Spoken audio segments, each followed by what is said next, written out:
Elle, c'est le premier bébé de l'an 2000. Clémence est née à minuit pile dans une petite maternité savoyarde.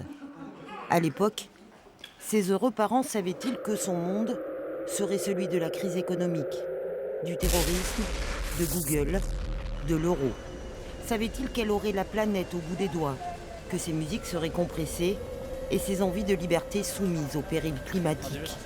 Se doutait-il que ses premières amours se vivraient sur Snapchat, que chacun de ses combats se livrerait à grands coups de hashtag?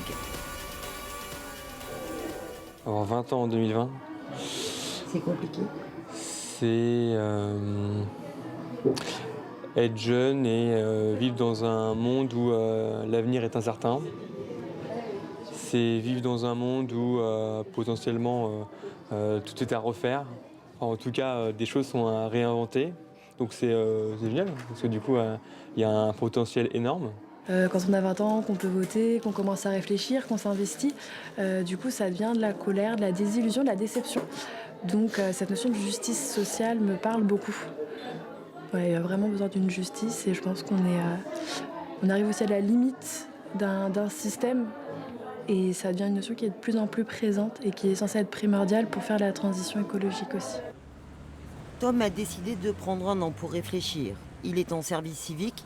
En licence d'histoire, il a mal digéré un cours sur l'industrie agroalimentaire. Ce chemin-là n'était pas fait pour lui. Dans sa famille, on n'est pas franchement engagé. Le militantisme, il y est venu sans avoir le choix. Farouchement écolo parce qu'il n'y a pas d'autre solution, parce que la terre est mal barrée. On est beaucoup dans le collectif à avoir peur du monde de demain, de ce futur incertain. Donc beaucoup, on passe à l'action de manière individuelle ou de manière collective pour un peu éviter de développer cette éco-anxiété ou en tout cas se dire bah ouais, moi j'agis, j'espère faire partie des solutions des acteurs du monde de demain. Margot, elle, c'est une sacrée bosseuse. Consciente que les opportunités, les contraintes et les défis ont changé, elle a très vite orienté ses études pour se lancer dans un master économie de l'environnement. Qu'on se le dise, ces jeunes-là sont moins désenchantés que leurs aînés, donneurs de leçons et individualistes. Faire le lien avec des gens qui font la sourde oreille, qui sont aveugles, ça c'est compliqué. Mais par contre, parler concrètement, visibiliser ce qui s'est passé pour pouvoir prendre nos responsabilités en tant que citoyenne française et citoyenne du monde. Donc le lien se fait, mais pas avec n'importe qui non plus. Et des fois, c'est la confrontation aussi des mentalités qui sont différentes. Et c'est aussi ouvrir les esprits, déjà à nos parents et aux gens qui nous entourent en permanence. Margot et Tom courent après le temps. Pour être entendus, ils se servent des médias, de tous les médias, et surtout des réseaux sociaux. Leur outil de travail, c'est leur smartphone.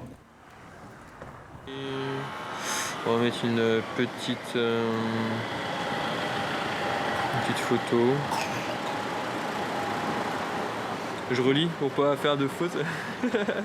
Connectée H24, la génération Z est ultra informée.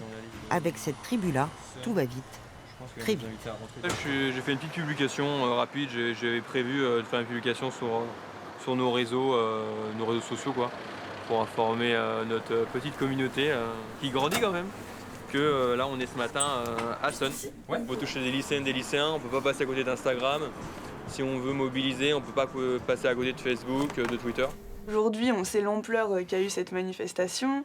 10 500 manifestants étaient présents. Et on peut penser du coup que Youth for Climate a vraiment évolué depuis. Est-ce que c'est le cas? Est-ce que vous êtes de plus en plus nombreux? Complètement.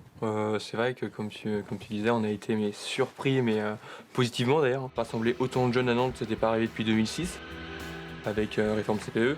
Donc pour nous un super succès. Il y a autant du coup les gens des campagnes, mais aussi des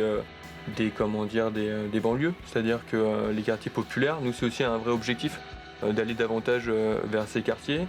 Et juste pour l'anecdote, le 15 mars, les TER qui venaient de la campagne nantaise étaient blindés.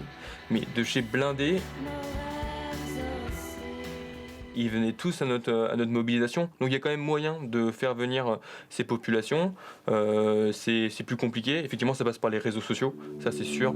Un an après, il faut bien l'avouer, le souffle est un peu retombé. Mais à 20 ans, on ne renonce à rien, surtout pas à ses rêves. Les jeunes d'aujourd'hui veulent rebattre les cartes de l'ancien monde et à les écouter, le temps presse. Il faut agir maintenant. On propose du coup un livre blanc pour le climat qui récapitule tout ce qu'il faudrait faire à l'échelle de la métropole nantaise. C'est très ambitieux. Eh bien oui, réinventer une nouvelle société, une société qui n'est plus basée sur le mythe d'une croissance infinie dans un monde fini. Il faut réinventer nos rapports, notamment nos rapports à la démocratie, réinventer nos rapports aussi entre nous. Ouais, non, il y a pas mal de choses à faire et effectivement, il y a une place énorme du social dans les mouvements climat. Donner mon temps, mon énergie pour des structures qui ne respectent pas une certaine éthique ou qui ne sont pas assez engagées, pour moi, ça ne sera pas possible. Parce que passer une vie, avoir un CDI, 35 heures, 6 semaines de vacances dans l'année, ça ne me fait pas rêver du tout.